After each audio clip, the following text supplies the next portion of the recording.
Okay, everybody, now we are going to jump in and create a brand new Google My Business account from scratch. This is the first step in SEO, assuming that you already have a website going. This is the first step in SEO. I have my assistant here, Wendy, who may chime in and ask questions if needed, but otherwise we're going to jump right in and I'm going to show you how to do this. So, we're at google.com right now, and what we want to do is go to google.com/business. This will take you to the Google My Business intro screen, and you just click on the Start Now button. If you already have a Gmail account, you can use that, but we're going to go ahead and set one up from scratch. So I'm going to go Add Account, and then it gives me, it's trying to put in my current Gmail or Google login email, but I'm going to click on Create Account below this. And this is where I'm going to kind of start from scratch. So what we're doing is we're creating an account for a local power washing company. We just built the website. Everything is brand new. He's never had a presence before. This business is brand new. So we're going to start from scratch. So put in the owner's information.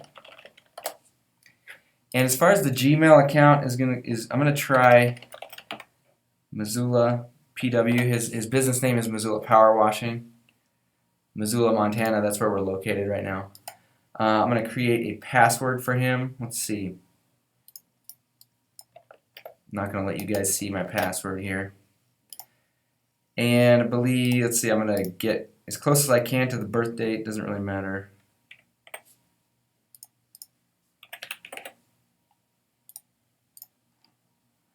Okay, it's important to put a mobile phone in there. Google's probably going to send you a text to verify your phone number. So let me put the client's phone number in here. Current email address. Okay, and so now I'm going to put this little, let's see, I like to click this little thing so we can just go with the phone verification. Seems to work faster. Of course, you got to agree to the terms of service. We're located in the United States. Click Next. Okay, your new email address is, so that Gmail was available, and I'm going to continue.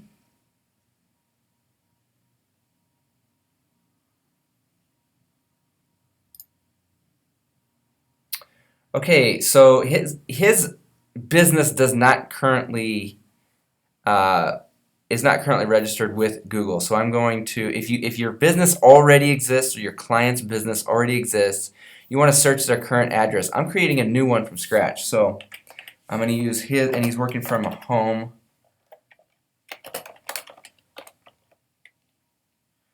So I'm just going to search it. It could not find it. And so so this is what you're going to see if it doesn't exist. If it does exist, it should show your business there, or your client's business.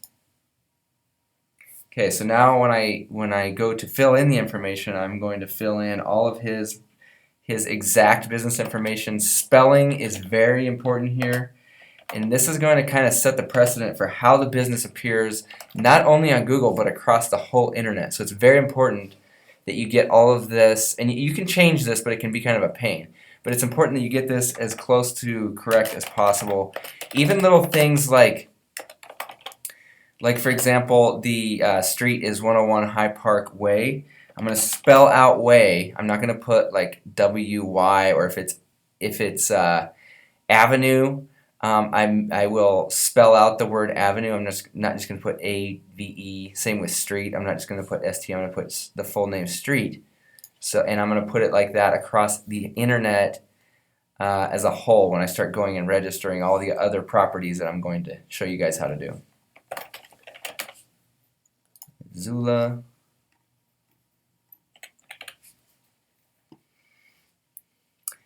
Now, this is where, so we've got all the basic information in: business name, address, and phone number. The category is the next section, and this can be pretty important, and this can be changed, but you want to really nail the primary service, or whatever the primary category is that you want to rank for here is what you're going to enter here. So, for example, I've got lots of clients in the cleaning industry, so they'll have carpet cleaning, restoration, tile cleaning, upholstery cleaning. They'll do all this stuff. But what they need to decide is, and they need to decide this, you can help them decide, but they need to decide what is their most important service, which service is going to make them the most money when phone calls start coming in or when customers start walking through the door. So if they are a carpet cleaning company and they make most of their money off carpet cleaning, you do not want the first category to be upholstery. You want that first category to be carpet cleaning. In this case, it's power washing. So when I start typing in words, it should give me options here.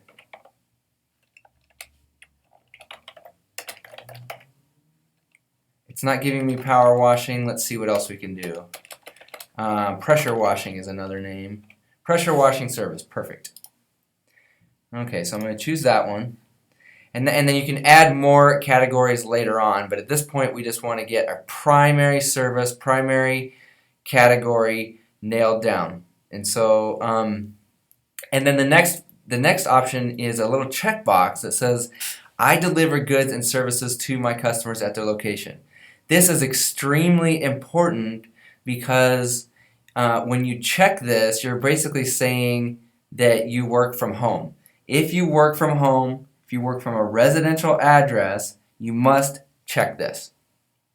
If you do not work from a residential address, you work in an office or a retail location or a commercial location, then leave that unchecked. But this will hide the address. So a lot of clients are worried about, they'll say, well, I don't want to show my address out there. I don't want people knocking on my door. You know, I'm a painter. I go out and paint at other people's houses. They don't need to be coming to my house. So that's where this comes into play. That's where you want to put a check mark next to I deliver goods and services at their location. Click continue. And in my case, so I'm going to put Missoula. That's the physical location. And then I'm going to put within 10 miles. You can do more if you want to, but in this case, we don't want to drive more than 10 miles outside of town. And I am not going to check I also serve customers at my business address because it's not a business address, it's a residential address. Click continue. The following businesses look similar. Is one of them yours? None of these match because this is, like I said, this is a brand new business here. And then you want to say, yes, I authorize to manage this business. I agree to the terms of service. And it says, continuing, we'll create a Google Plus page for this business. So that's exactly what we're looking to do here.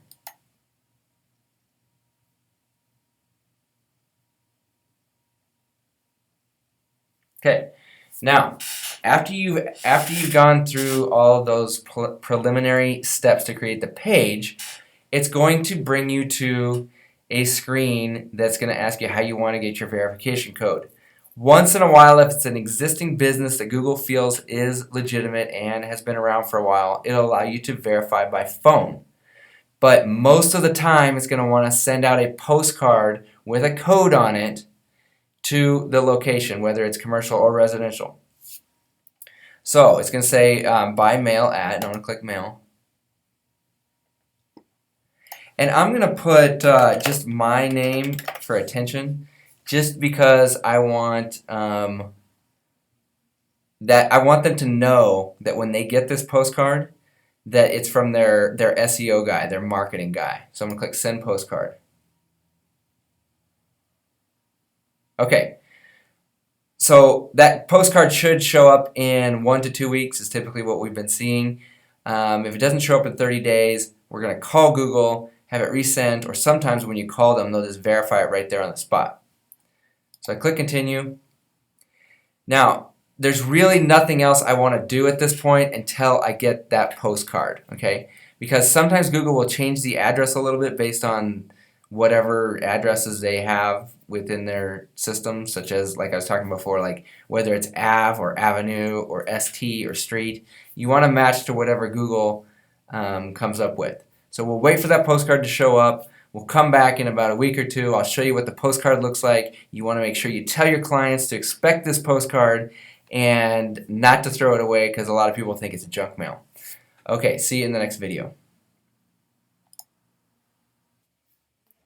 Okay, so it has been about 6 days and Google sent us the postcard. This is the postcard that you want to hold on to. You do not want to throw this away. So let me open this up and we can get the code here.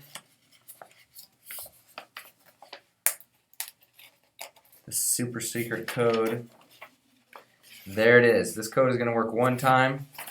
And so you see here I've logged into Adam's Gmail account. And since I'm logged in, all I need to do is go to google.com/business.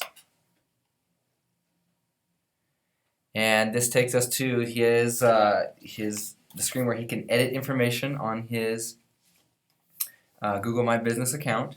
And you see at the top here it says enter code. So I'm going to click that button. I'm going to type the code here. Submit. Okay, so now it has been verified. Now what we can do is we can take this little tour, click Get Started, and Google will kind of give us some pointers on how to fill out the profile. I'm going to skip that because I have my own way of doing it that's a little more thorough. And so in the next video we are going to basically fill out this page completely, optimize it, and make sure it's ready to rank. So I will see you guys then.